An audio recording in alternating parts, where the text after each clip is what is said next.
If someday you should see Thomas the Tank Engine puffing happily along the line, he may be on his way to a village nestled deep in the heart of the island of Sodor. One December morning, Thomas whistled to all his friends, "It's nearly Christmas and I'll bring you lots of letters and parcels." But a week later, the storms came.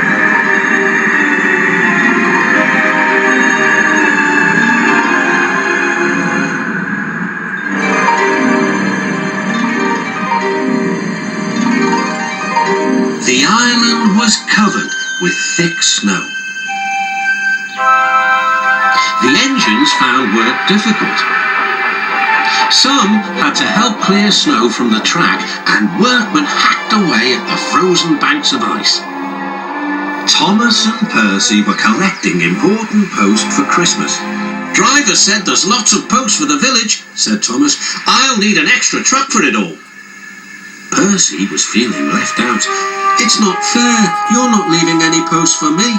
But Percy's chance had come. "There's been a change of plan," said Thomas's driver. "The Fat Controller needs us at the big station. Percy, you were to take Thomas's train to the village." Percy was delighted, but Thomas was sad. "I won't be able to say Happy Christmas to all my friends." "Don't worry," said Percy kindly. "I'll do it for you." "It's not the same," sighed Thomas. Percy was making good time on his way to the village when suddenly, "What's that?" called his driver. There ahead was a fogman by the line. He was holding a red light. "The village is cut off by snow," he shouted. "We need snow plows, workmen and a helicopter. Leave your trucks in the sidings and go back quickly." Percy was soon steaming to Harold's airfield. "Beep, beep," whistled Percy. "Wake up, lazy wings. The mountain villagers need your help. They're stranded." "Whiz-zell," replied Harold. "I like an emergency to keep me warm." And he buzzed away. "Now," sighed Percy, "what's next?" Suddenly, there was Thomas with Terence the tractor and a works train. "Come on, Percy," whistled Thomas. "Follow me." The two engines battled their way through the snow. At last, they reached the village. Harold was already there, busily dropping food to people and animals. Terence quickly got to work. "Lovely stuff," he said as he pushed the snow aside. "Well done, Percy. Well done, Thomas," cheered the villagers. "You're the best Santa Claus this village has ever had." "What's a Santa Claus?" asked Percy.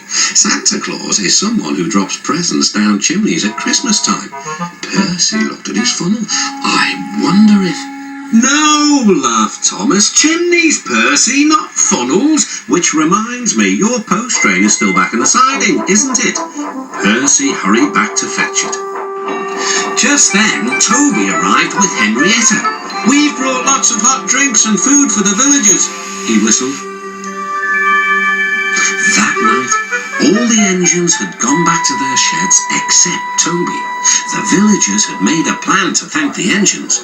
They loaded paint pots and parcels into Henrietta, then they set off through the moonlit countryside.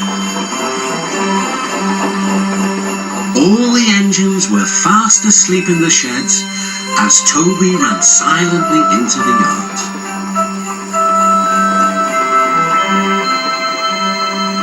He had no idea what the villagers were going to do, but he knew it was going to be a big surprise.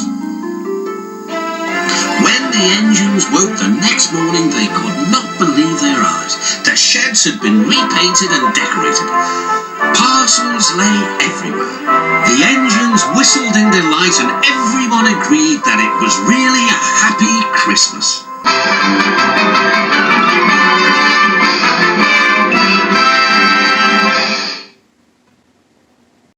A pair of hop-along boots and a pistol that shoots is the wish of Barney and Ben.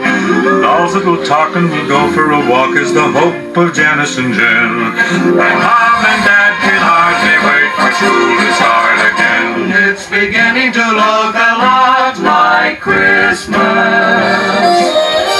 everywhere. in the Grand Hotel, one in the park as well, the sturdy kind that doesn't mind the snow. It's beginning to look a lot like Christmas.